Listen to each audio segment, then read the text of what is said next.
Ren Faire fans, and welcome to another episode of Ren Talks. Today, as always, joining us is the wonderful Nicole Skelly and Olivia Harding, and I am Victoria Van Arnam. Our guest today is Melissa Arleth from Cirque du Soleil. Hello, ladies. Hello. Hiya. Hello. So good to see you again. This is wonderful. Mm-hmm. So on our last episodes, we had a an aerialist, and now we have a fantastic trained acrobat. That is really pretty spectacular. That's definitely a lot of all of us. We have a trained acrobat, and then we have a tiny acrobat trainer in one person. You see, and people always forget that I'm a trained acrobat. They just want to talk about the rats and the cats. And I'm like, darn it, I do stuff too. So, thank you. You do so many things. Many things. Yeah. I'm always impressed because don't they always say never bring children or animals on the stage because no one will look at you at all? And you've got so many animals on that stage, and you're like, ta-da! I kind of have both because I've got rats, I've got cats, and my almost housebroken musician has a very childlike energy. So I feel like I'm working, trying to steal focus from all of them. But wow. These are the choices I've made. Yeah, that's a lot. Oh, man. So you have a whole bunch of skills in your show that you do. So you do slack rope, you juggle, you dance on point, right? Yeah, I dance on point with a cat on my head while juggling. Okay. Like you do. And then I'm sure I'm sure you do many other things that I haven't seen in all of your shows too. You don't you even have a somersault on the slack rope? I do actually a shoulder stand on the slack rope, which is I was doing a somersault on the slack rope, and then I realized I could pause halfway through and do like invert and balance upside down. So I've been doing that for a bunch of years. And it was when I first wrote the show, I always wanted to keep it like it's a show with animals. So I felt like for my character as the crazy rat lady, I couldn't do any skills unless it tied into the animals do something too. So I have like tons of skills on the rope I've developed that I've never done in the show. But one day, my boyfriend at the time saw me balancing upside down. And he's like, that's amazing. Why isn't it in the show? And I'm like, well, it's not funny and it doesn't have animals. And he's like, if you do cool shit, put it in your show. Am I allowed to curse? Is that okay? Okay. That's Go back? Yeah. Okay. That'll be the upper. If you do cool stuff, put it in the show. And I was like, wait, I can just do it on stage because it looks cool. So that was when I started doing that. That moment where you're like, wait, this is my show. Yeah, like I can do whatever I want. Yeah, I've kind of had that as a rolling realization. So sometimes I'll just be like, hey, I can do this random 3 things like dance on point, and I've got a trained cat, and I can juggle. So how do I make that the show? And yeah. So there's a lot of skills that I've like put in and then taken out, or like routines I've worked on. And then rats only live 2 to 3 years. So I kind of have to rewrite the show every year based on what the animals I have at that time are doing or can do. Right. Well, that's one way to keep it fresh. Right? It's like, that's just sad. Oh. And I've moved away from like featuring the rats as much. And of course we have like 45 minutes. So that's enough time to like throw in a rat trick. And then the cat part of the show is either a tight 5 minutes or a cluster of 15 minutes of complete chaos, depending on what the cats want to do. But I always put that in the middle of the show because I have no idea how well it's going to go. That makes sense. Did you grow up with a lot of animals, or did you grow up with no animals? Because I feel like people who have lots of animals are usually one of those extremes. Yes, that's the one. I wanted all of the animals. We did have a couple of cats. I think I wanted cats so bad that when I was like 6 or 7, I only responded in meows until we got cats. Oh. I was very stubborn and a very weird kid. That's amazing. I love that. Commitment. So we had a couple of cats, and I always wanted rats. That was the thing, and my mother was terrified of rats. I mean, she grew up in like a pretty slummy apartment in Brooklyn where the rats would bite you if you took the garbage down to the basement. So I understand. It took her a very long time to like kind of touch one time when she was visiting. But no, I have all the rats. So whenever kids say, I want a rat, but my parents won't let me have a rat, I'm like, well, I have 5 rats, and that's why being grown up is awesome. Yes. I admit that when I watched The Witches, the one with Angelica Houston, when I was younger, I wanted rodents so bad. I know those are mice, but they seemed so cool. Any movie with rats in it, I love the movie for as long as the rats are on the screen. So like the remake of Willard, I'm like, well, this sucks. This is the best movie ever. There are rats, and oh, who's this guy? Well, this is boring. Oh, wait, there are rats again. I put all the rats on the couch. I gave them popcorn. That's how you watch. Cute. That's so cute. Now I want rats. They're great. You got to get 2. They're very social. That's cool. So good to know. They're a really good they're a good low commitment pet, because when I have issues with commitment until I just go full on with it. So I was terrified to adopt rats on the road. So I was like, how can I have animals? But rats only live like 2 to 3 years. I guess I can make a 2 to 3 year commitment. And now it's 12 years later and I'm doing the show. Wow. They're on your banners. It's all over the internet. And I had like such a panic attack right before I adopted Padky Meow, my first cat.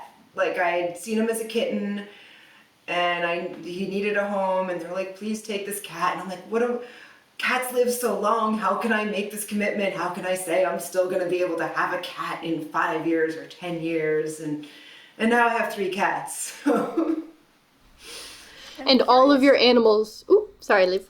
I was just going to say, I'm curious because you have to sadly keep retraining your castmates. Have you ever come across a rat who was just so stupid and you just couldn't get it to learn the tricks?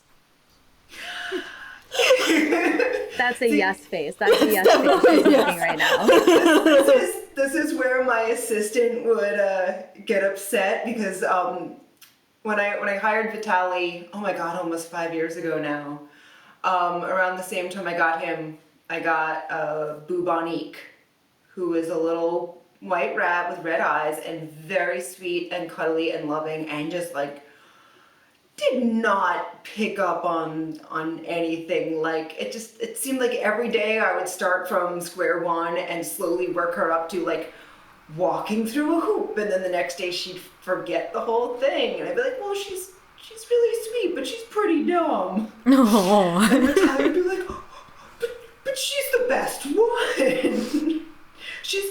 She just wants to give the other rats a chance to shine. She's not a diva. She's a team player. She's doing what the show needs. Oh. But yeah, there's a spectrum of getting the tricks and not really doing much at all.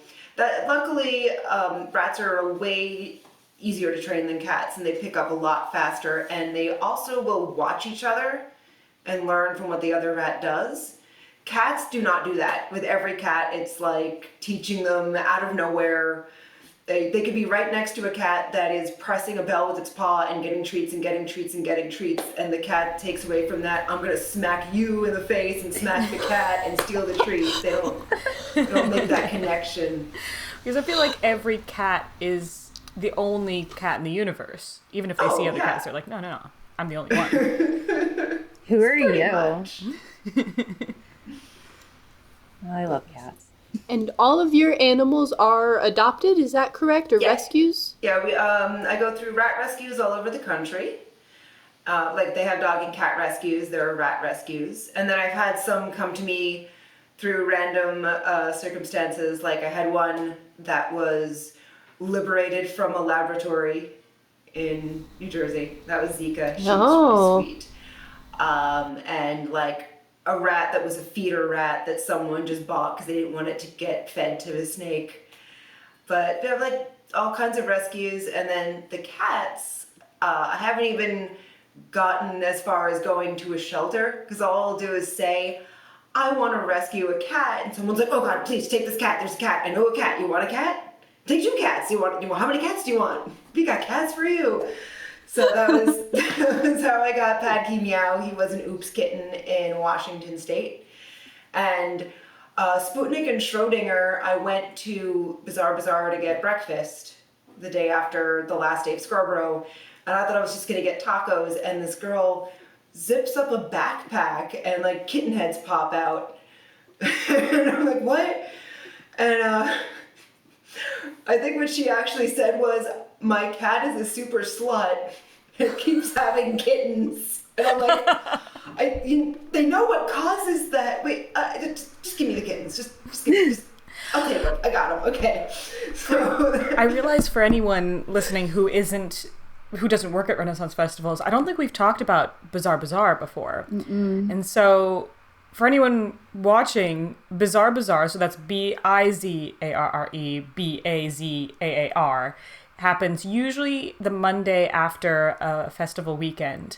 And it's a chance for everyone to basically be zombies, but come together and like drink coffee. Crafters will have crafts on display. Like people might, like for example, massage artists might give massages for discount price, things like that. And so it's just like a chance for the community to sort of just like debrief and relax after a weekend as a community. And it becomes a little bit of a yard sale sometimes if people are getting rid of not just crafters, but I've outgrown this clothes or I'm moving on or whatever. Yard sale or swapping books. Some festivals you can also get breakfast. You can buy breakfast there. And people will like sit down, they'll start board games or card games or Dungeons and Dragons and just, low key, like hang out, everyone's together. And my first, go ahead.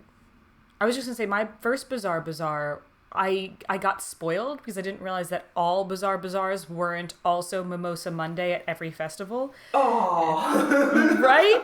This was at the Oregon Festival, and not only did we have a Mimosa Monday, but then also by the end, every Mimosa Monday was also Sabrage Mimosa Monday, and the jousting, like all the jousters would just arrive at Bazaar on horseback in traditional like Spanish like colonial military garb and take out their short swords and open the bottles of champagne, and then we would all have mimosas. And I was like, oh, this is something that happens at every festival. Wait, I don't remember you there. I was there. I remember you. I was going to that the same say year? that was the first time I met you, and was that Padkey Meow, the tiny little kitten?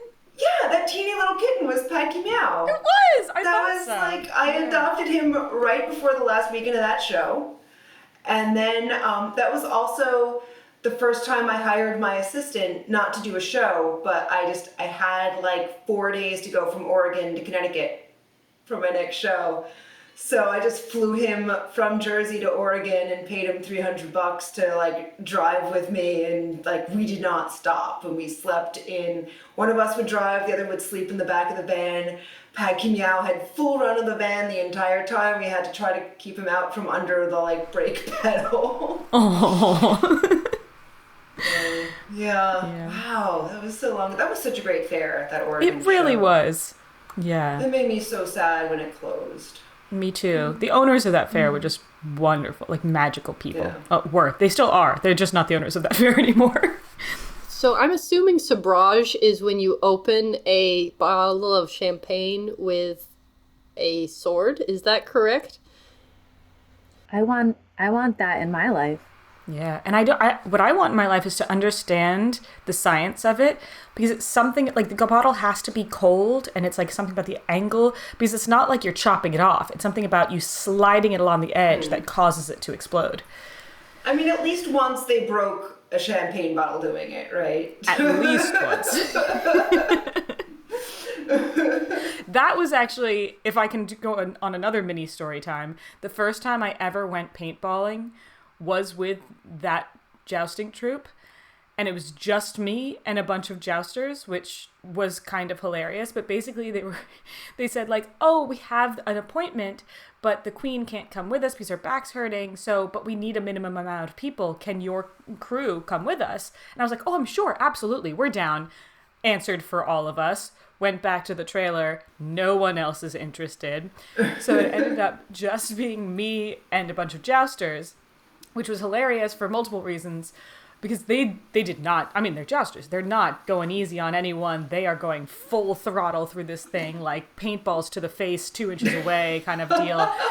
But 2 things happened while there. One, during one course, tried to sneakily make such a big circle to circle back around them and surprise them that the game was over by the time that I was like halfway around, and they had to be like, Olivia, Ollie Oxenfree, we're already done. You're not even here. And the second thing is, and this, still don't know how I did this because my aim is terrible. There was a magical topography that happened where I was creeping up on this guy and I was underneath, like I was lower than him on this hill. And I took aim and fired at the exact moment he took a step forward. So somehow, because of the angle, I hit him right in the taint, and he was down for like a good 3 minutes, and I was so proud of myself. The physics of that does not compute. It was insane. It was like such a low hill that I was able to get right in there. You were like, oh, magic of topography. I was like, right on. You guys got him in between the helmet and the temple or something, you know, like a really bad, like, oh no shot. But no, just right up there. Huh. But how big of a step was he taking? He was crouched, so he had like lots of knee action going on. Lots of knee action. But then I feel like I need a diagram. It's like, so if he's here and you're down there, and then he takes a step. So. Okay. All right. Victoria, are you gonna censor that video? I'm not sure. I don't know. I didn't show nothing. No, you I'm gonna drink my water. I'm wearing leggings. What'd you learn on Ren Talks today? Little Georgie, who's 10. Wow. I learned. Mommy, where's What's a taint? As long as we don't say cervix, everything is okay, and I can show it to my parents. Is that the line? Taint is okay, cervix is not. Yeah, that's the. We haven't tested taint out on Victoria's parents, but we haven't. I'm really not sure if it would actually even register, to be honest, but there's no telling. Sounds like an experiment. Moving right along!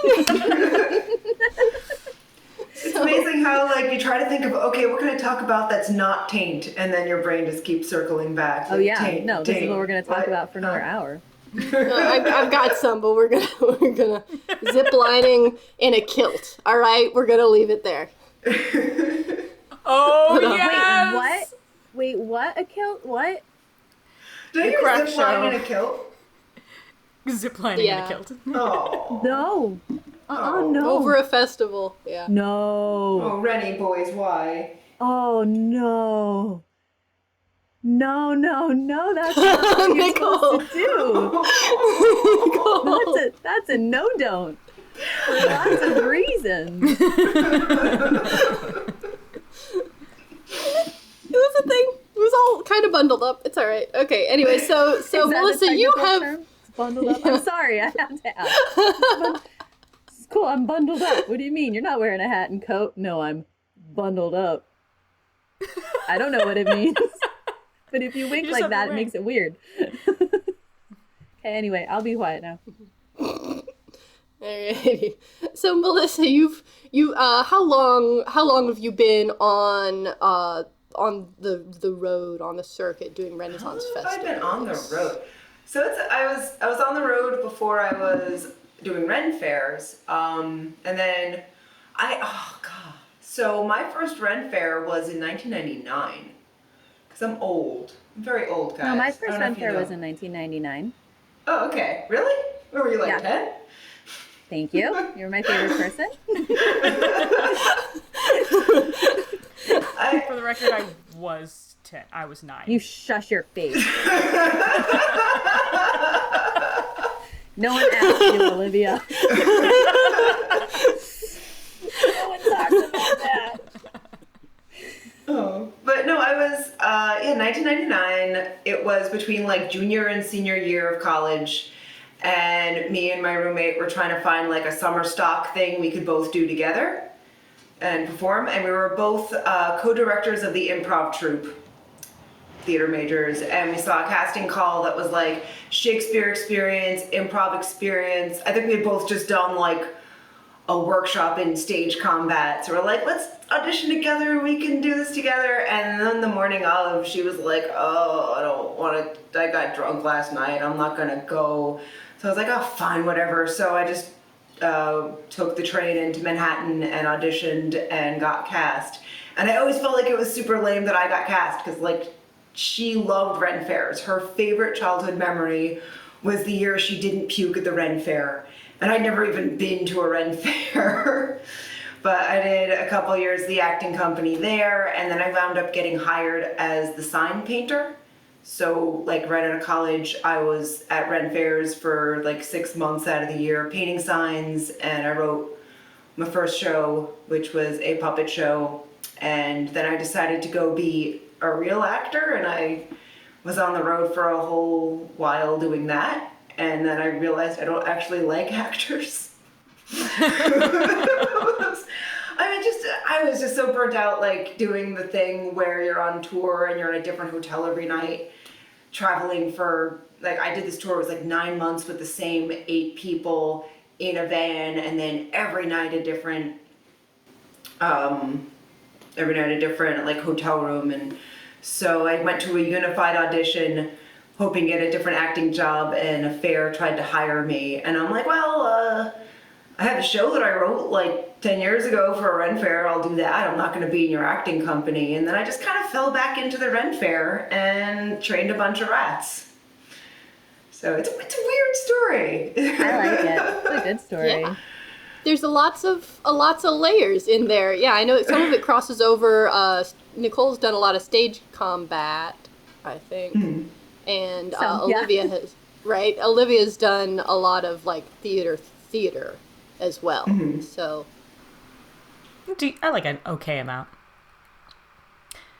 I had this is a weird segue, but I watched the Yellow Wiggle, like a her going about her day, like the Wiggles, the Australian children's performers. Oh, okay, yeah.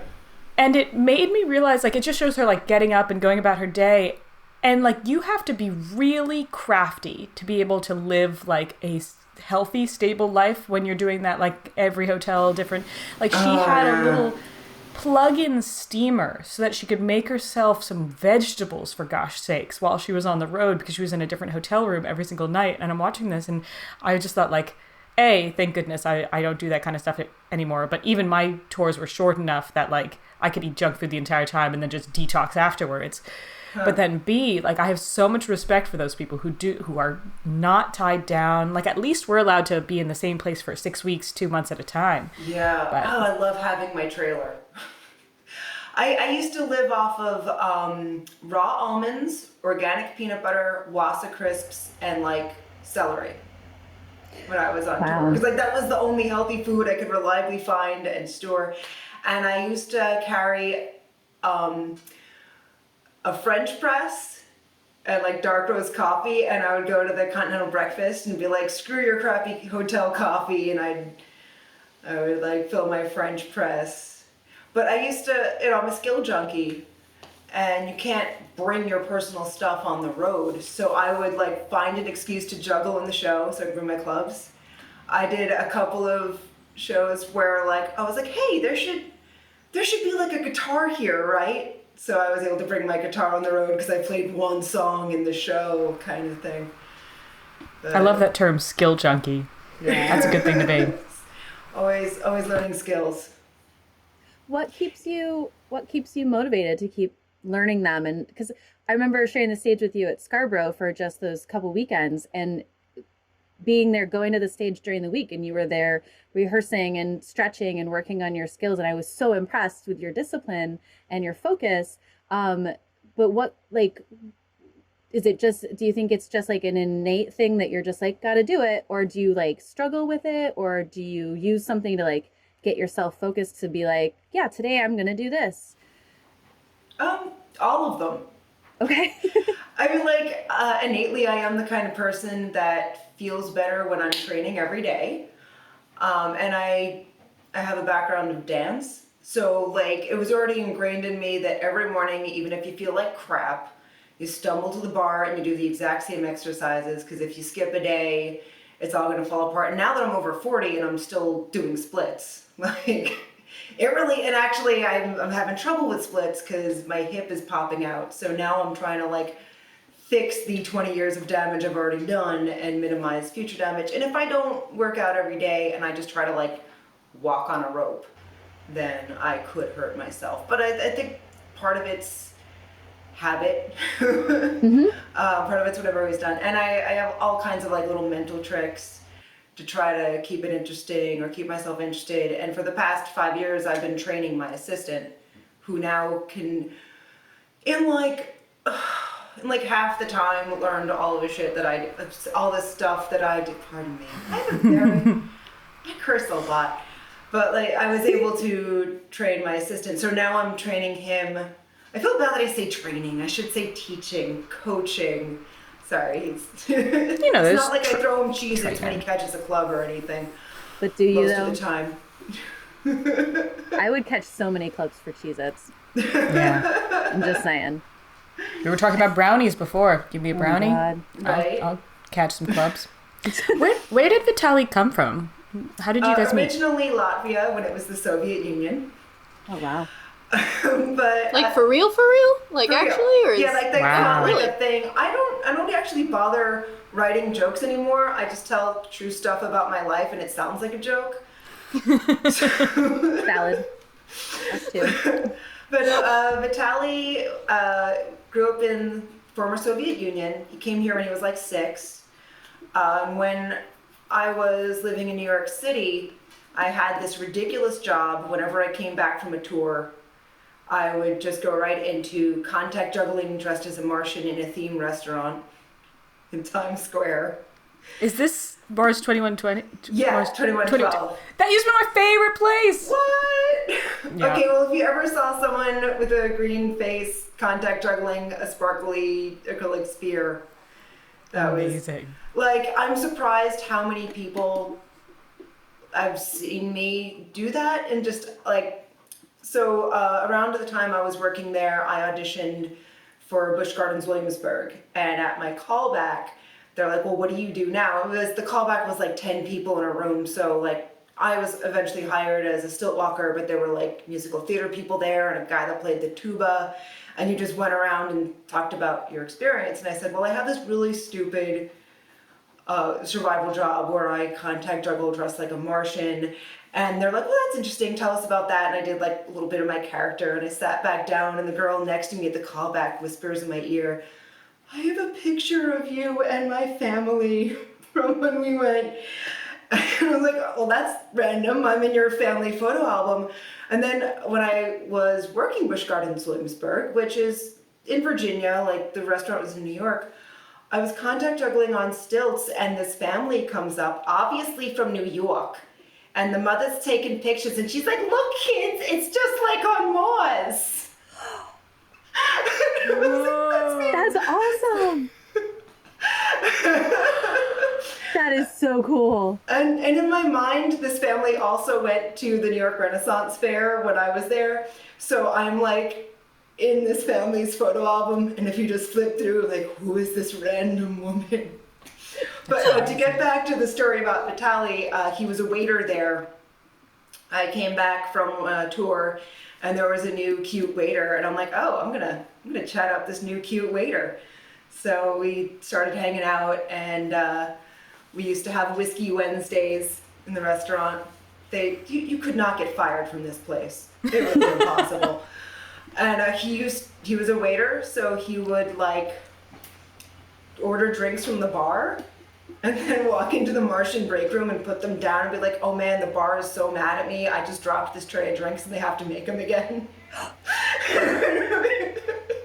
So he did that. He also sometimes played Captain Orion, which was you wore like a Martian head and like spandex and a little like silver lame cod piece and would dance around.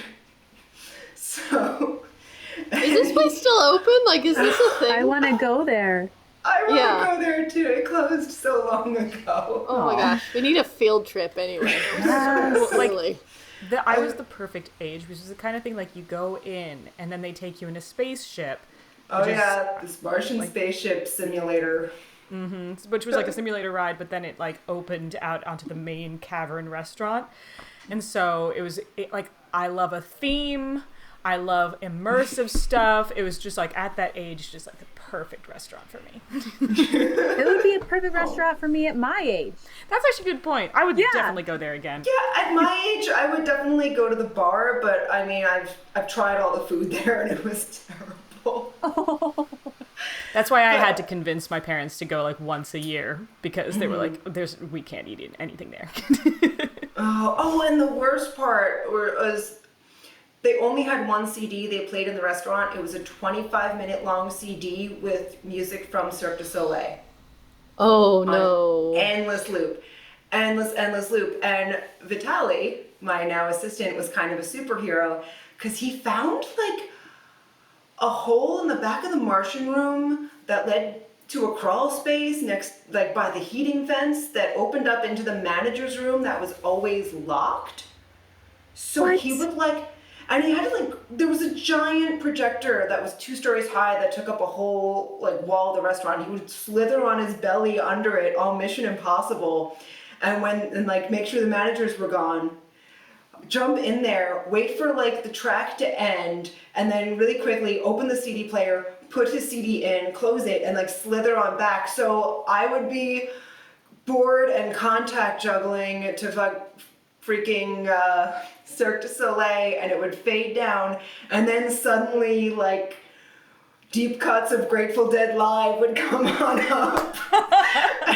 and so I'm like contact juggling to Terrapin Station, and one time that happened and this family came down. There was a giant staircase to the cavernous restaurant, and this family came down as I'm contact juggling to the Grateful Dead, and the dad just goes, whoa, hey kids, there are hippies on Mars. They're not wrong. Well, What, the story you were telling about being recognized for one place, I feel like that happens. We were talking in another episode about how diversified you have to be on the Renaissance Festival, either just within the Ren Fair itself or otherwise. So I love hearing stories like that. And I think one of my favorites that I heard was from Rowan of Rowan and the Rose, what was doing Broadway tours for a long time. But when he mentioned that he did Ren Fairs, people would be like, what? And, do the sort of, Ren Fair bottom of the totem pole. And he goes, no, you don't understand. And they didn't understand until they went, I think it was a theater near Pennsylvania, maybe near the Pennsylvania Fair. And so he invited all of his fans from the Pennsylvania Fair. And during the curtain, I think it was the first time he stepped out on stage, there was like a roar from one side of the theater. And everyone was going, what is that? What was that? And he's like, Ren Fair. right. Awesome. Yeah. Well, I used to say like I did the New York Ren Fair in the acting company for a couple of years, and then I did a bunch of tours and festivals and what have you. And I would always wonder, like, do I leave that on my resume that I did Ren Fair? Because I felt like it was a big scarlet R. Like, oh, you're one of those weird Ren Fair performers. Like, a lot of theater people can be kind of snobbish about it. But I did like one audition I was at, I left it on, and the woman behind was like, "Oh, you do Ren Fairs? We love Ren Fair actors." And I'm like, "Where am I?" Really? Huh. And you said that you started out near New York. Was that the which fair was that? The Tuxedo Fair. Nice. And they had I haven't been there. Actually, I've been there as an independent. But at the time I was working, it was a really nice setup where they would kind of tap into the New York market and get like working actors. They had all of their rehearsals in New York City up until like the last 2 weeks when you did dress rehearsals. And they had a bus that would leave from St. Patrick's Cathedral. So it was like a really nice kind of like summer stock-ish thing, get a bunch of actors out of the city kind of deal. Nice. And that was where I learned how to paint signs as well, which I'm still doing from a show. I'm so impressed with your painted signs, especially the New York themed ones. Like recognizing the little New York landmarks has been so much fun. Yeah, I started building a whole bunch of themed obstacle courses for the rats. It's my new COVID hobby, I just realized I guess. something funny about quarantine, which is that I have become completely used to rats being on video calls. Because for Digital Ren Fair, you've been our town crier many times, so we've had you on screen and there's just rats crawling. And then our video team, Rain Bubble, also has, I can't remember if it's a rat or rats, and so sometimes they'll be there and there'll just be rats crawling all over them. And then I played D&D with the Misadventurers, and they just adopted or rescued a rat, and so then they'll have a rat crawling. And I, like, if I'm in a video call and there's not rats crawling on people, I'm starting to think it's weird. Oh no, see, I feel bad I didn't like rat up before I came here today. That's awesome. Yeah, I've also enjoyed your like almost shadow box. So you call them obstacle courses, but they're like full on cardboard like structures of sometimes Renaissance themed, sometimes New York themed, sometimes Mars rocket launch themed. Oh yeah, we did a space themed one. That was super cute. And I built like a bunch of little buildings. Like I built a little rat Starbucks and like a rat Dunkin' Donuts. And when I was doing a lot of New York ones, I did like a rat CBGB's and a Rats' Deli and a famous Rats Pizza. Oh. And these kind of debuted on your Cat and Rats Breakfast. Is that the program that you did with that, and that's mostly on Facebook, or do you have that on YouTube as well? Just on Facebook. It was a thing. We were here. We lost, Arizona closed. We knew that Scarborough wasn't happening for at least the first half, and I just said, well, you know, all my friends who visit my trailer love watching me feed the cats because I get them all to sit and stay. So why don't I just live stream that every day? And it'll be like 2 weeks and then we'll go back to work. 8 months later. So like first it was just that, and then someone's like, well, if you have cat breakfast, why don't you have rat snacks? So I started doing rat snacks, and then it was just gonna be like the one, because it's breakfast, and I want to do a Looney Tunes thing where I built like the shadow box sign where the rat pulled the sun up, and I played the song on the flute, the do do do do do do do, and that was April 19th, and I remember because that was a fun thing and it was going to be a one-off, and then someone pointed out you should do a 420 themed sign. So the next day I did like a little psychedelic sign with a cat head, and then suddenly I was doing cat breakfast every day and painting a whole brand new sign or making a rat building every day, and I did that for months, and then I completely burnt out on it, and now I do it 3 times a week, and my sets are a little less elaborate. Live streaming, man. You feel like it's going to be cool. I just set up the camera and then I talk, but it's exhausting sometimes, especially when you're doing it multiple days in a row. I started streaming on Twitch, reading stories, and I started like Pulp Fiction stories or like books from the 40s. And I read a whole book and it took like 6 days. So I did like 3 days in a row and then 3 days in a row next week. And I was like, I'm not doing that anymore. I'll do like a story that takes 1 session. because multiple days in a row is exhausting when like without, you know, that people are watching, you know, they're talking in the chat part or whatever, but it's, you don't feel their energy. You can't, because they're not in the same place. So you're putting everything out and it's just kind of getting sucked into this like black hole, I feel like, and not in a negative way, but just like I'm putting it out, nothing bounces back to me, and it's just gone. It's that energy is gone away, and it builds up when you're streaming multiple days in a row for a long time, especially.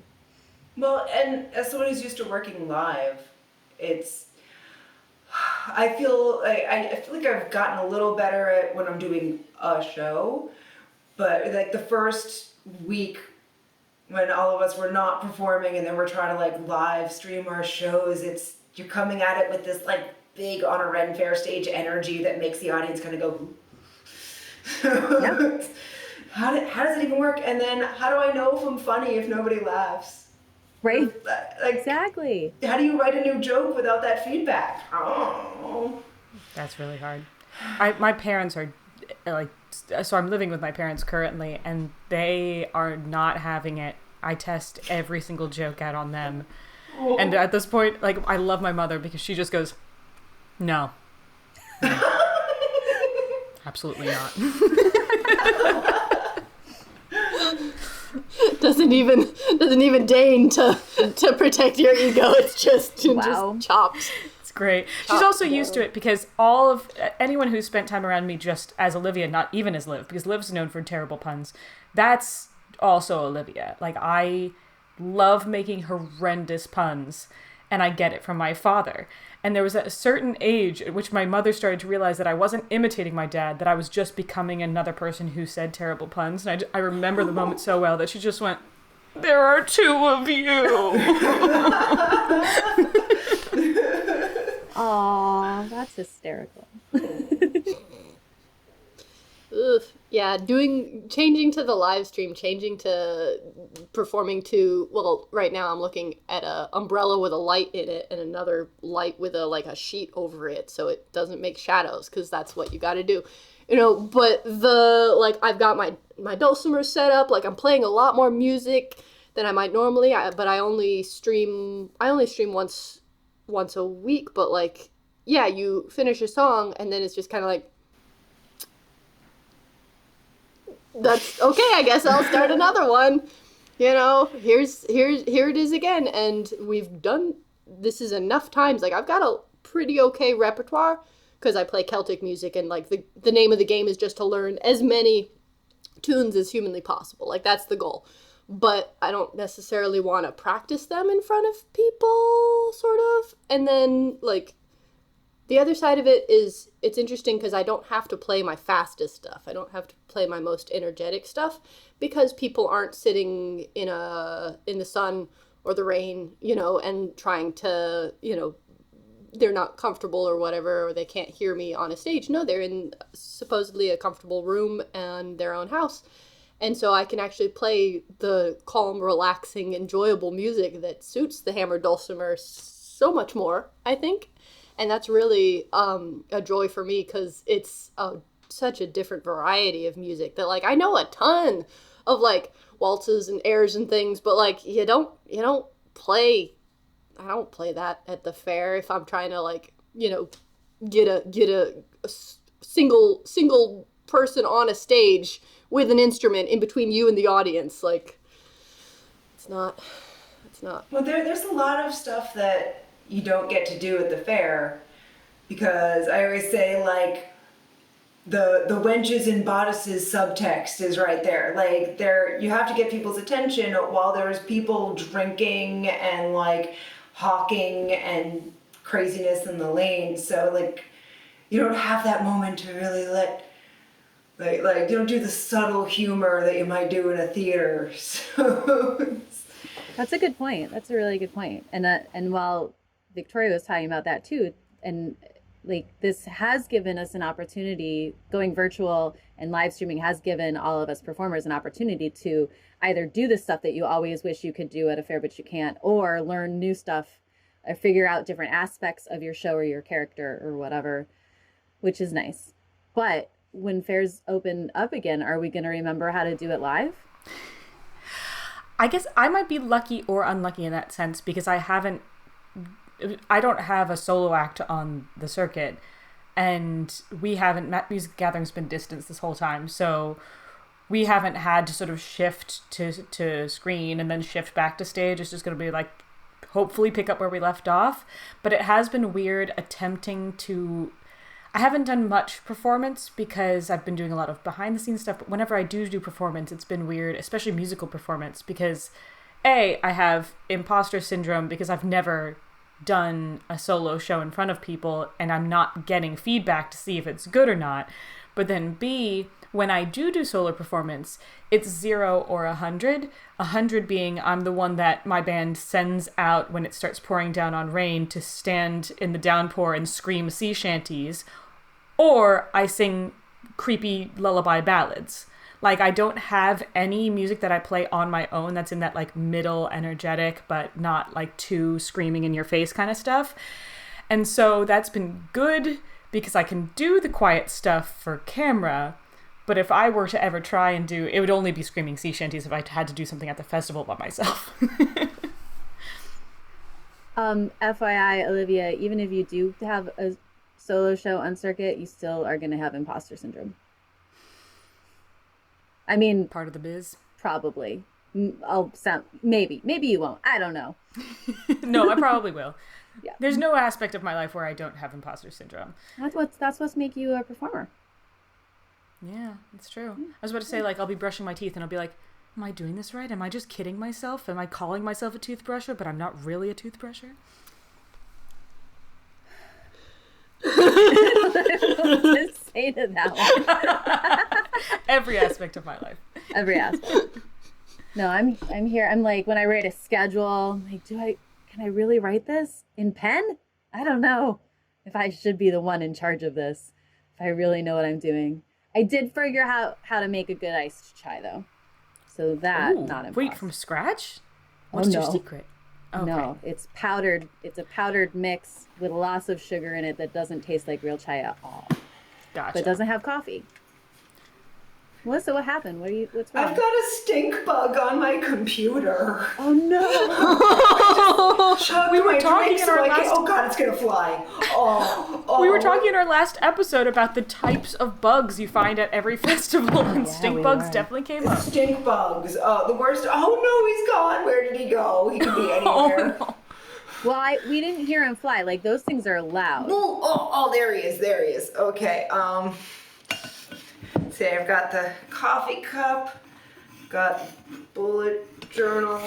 We can't see what happens. She won't let us. There we go. Did you get it? Okay, well, he's not there, so I'm gonna... Oh, there he is. Okay, I'm gonna... You got put this on the shelf and deal with them later. Okay. Okay, I missed like the past 5 minutes of conversation. I was dealing with something here. Okay. Everything's fine. Isn't it weird and silly that we're all so icked out by bugs? Because they're just another nature thing. Yeah, they're all over the place. There's tons of them. But why am I like, ugh, when I see them? Well, why am I like, don't land on me? They're not in context. They belong out in the woods. They don't belong in my tent or my trailer or on my laptop. And stink bugs are legit gross. So yeah, and the smaller something is, the more likely it can be in a place where you don't expect it. Like, I mean, my worst nightmare is like inside my nose or like planted in my eyes or something. Ah! So. I have definitely inhaled gnats while either riding my unicycle or like even taking a step on the slack rope into a cloud of them. like moments where you can't just like stop and like be repulsed because you'll fall and hurt yourself, so you just kind of have to swallow the bugs and keep going. Now we're all like, bugs. Bugs are a big part of the Renaissance they're fair. just, I don't know. Like I get them, so I leave my stuff on site at the 2 small Florida fairs that I do, and I just tarp it up so the water can't get in and stuff. But the number of times I've unwrapped those tarps and there's been like a palmetto bug, and I'm like, get away. And it's like, I mean, they don't bite, right? Palmetto bugs don't bite. Okay, like you're calling them palmetto bugs. But we all know they're freaking roaches, right? Yeah. I'm from New York. I was trying to context. Palmetto bug. I was trying to context it for people who are in Florida. I don't know. Thanks. The giant freaking roaches. I scream when I see roaches. I can't control it. It's a knee-jerk reaction. There was a roach in my trailer in Arizona, and I screamed, just like horror movie scream, and 5 minutes later every one of my neighbors was texting me saying, "What happened? Are you okay?" And I was like, "There's a roach in my kitchen, I'm grabbing the cats and I'm setting it on fire because I can't come back from this. It's over." We were in Arizona we were gonna go to sleep in Louis' trailer, and I wear contacts and glasses, and my eyesight is like negative 4.25 and negative 4.75. So like I'm sitting less than 3 feet away from my computer would be blurry. Okay, so I had my glasses off, lay down in bed, and I looked up at the ceiling, and it's a trailer, so the ceiling's a little bit lower, and there's this dark, spindly shape that I could see from 6 feet away without my glasses. And I was like, what's that? Hey, Louis, what's that? And he was like, don't look. Don't put your glasses on. It was a freaking spider that was like the size of my face, probably. I don't know. It wasn't that big, but it was a spider. So, and he's like, okay, I'm going to catch it, put it outside. And I'm like, no, you kill that. You kill it. And he wouldn't. He was like, don't look. He put it in a Tupperware, put the Tupperware, just like you did, Melissa, Tupperware paper, and like put it, and then looked at it. I have pictures of it next to his face, and it's huge. But I could see without my glasses. It was awful. I am also nearsighted, so like I'm nearsighted, and I have a lot of moles. Like I come from a very genetically moly people. We're covered in moles. I have to play mole or tick all of the time. Oh, I hate that game. I can't have the magnifying glass with the light to try to figure it out. I'm like, did I have that yesterday? Is that a tick or a mole? I don't know. Ticks terrify me. I mean, I'm from Connecticut, the state that has Lyme, the place where Lyme disease was discovered. But my main thing is actually not so much the adult animals, but anything that lays eggs or has babies. That's what freaks me out, because then you know that they've been just like talking about like when you untarp your stuff. There could be like 100 of them. We had it happen twice, where once I thank my bandmate Mark so much, because Asia and I were at morning meeting and he decided to start untarping stuff, and apparently our tarp had just been filled with a colony of red ants and like all their eggs and stuff during the week, and this was at Brevard. What? And they dealt with it, and we came back and they were like he had help, but both of them were just like shivering, and they're like, you don't want to know what we just dealt with. And then another time, if Victoria, you remember, at Pittsburgh, a mouse had made a home in our banner, so there was a big hole where it had like ripped up all the stuff, and there was all these little baby jelly bean mice. If you've ever seen them, they look like these little pale, like little jelly beans. And I was like, oh, that's so sad. And I was like setting stuff up. And then I got my camera to take a picture, or my phone to take a picture of the baby mice. And I just went, where are the baby mice? I remember Daniel O'Ryan from The Craft just goes, Olivia, the baby mice went to baby mouse heaven. I was like, oh.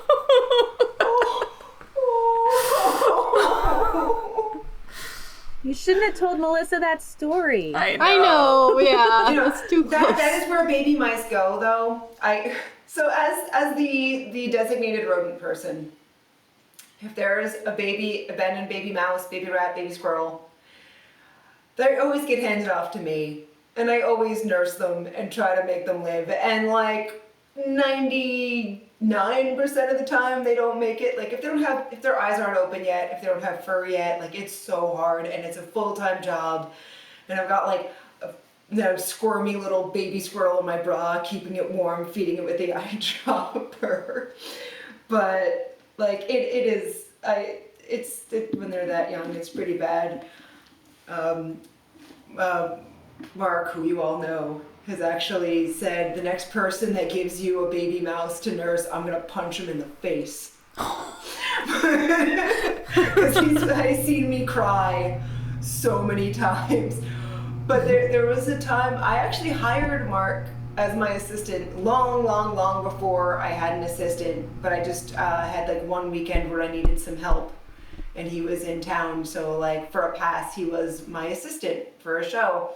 And right before the fair started, someone found a baby mouse that needed nursing. Like it wasn't gonna make it, and like I didn't think it was gonna make it, but I'm rehydrating it, and I sent Mark out to get formula, and we finally got it to take water. Right before the show, we got the thing, like he got a little drop of formula in his mouth, and he kind of squirmed a little, and me and Mark were looking at this baby mouse just like, he's doing okay, he's eating, he's gonna make it, yay. And I'm like, that's great, okay, you stay there and I'll go do the show and I'll come right back. And I'm doing the show, and Mark's like watching the show, and he's laughing along, and he's looking at the mouse, and he's laughing, and halfway through the show, I can see Mark go, no. and like, it was just a very clear telegraph, like this mouse just died in his hands, and I still have 10 minutes of show left, and I'm looking at him. Oh my god. We buried that thing and we cried and cried. Oh. It was like hours later, days later, we're like, why did the mouse have to die? Well, at least it died happy watching your show. Like, hopefully. He got like a full belly. He was warm in someone's hands. But, yeah. Okay, are dead mouse stories better than taint stories? Should I try to change the subject? And they're like Venn diagram. Crossover's good. Alrighty, thank you so much for joining us today, friends. My name is Victoria Van Arnam, and I perform as the Lady Victoria. And I'm Nicole Skelly, and my show is The Gwendolyn Show. And I am Olivia Harding, and I perform as Liv the Druid in Music the Gathering. Today, our special guest has been Melissa Arthridge of Cirque du Soleil. Melissa Arleth of Cirque du Soleil. Bye-bye!